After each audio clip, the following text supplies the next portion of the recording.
वज़ीर आला रेवंत रेड्डी ने पुष्पा 2 फिल्म के प्रीमियर के दौरान हैदराबाद की आरटीसी क्रॉस रोड पर वाक़े संध्या थिएटर में भगदड़ से मुताल्लिक़ मामले पर डावोस में रद्द-ए-अमल जाहिर किया। वज़ीर आला जो आलमी माशी फोरम के इजलास में शिरकत के लिए इन दिनों डावोस में हैं, इस वाक़े के बारे में बाद सहाफ़ियों ने इस्तिफ़सार किया।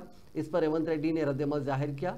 पूछे जाने पर कि क्या अदाकार अल्लू अर्जुन भगदड़ के लिए बराह रास्त जिम्मेदार हैं, तो रेवंत रेड्डी ने वजाहत करते हुए कहा कि प्रीमियर शो से 2 दिन पहले पुलिस ने उसकी इजाज़त देने से इनकार कर दिया था। इसके बावजूद अल्लू अर्जुन थिएटर गए। उनकी मौजूदगी ने शायकीन के एक बड़े हुजूम को अपनी तरफ मुतवज्जो किया, जिसके नतीजे में सिक्योरिटी अमला लोगों को एक तरफ ढकेलने लगा और भगदड़ मच गई। इस वाक़े में एक खातून की मौत हो गई।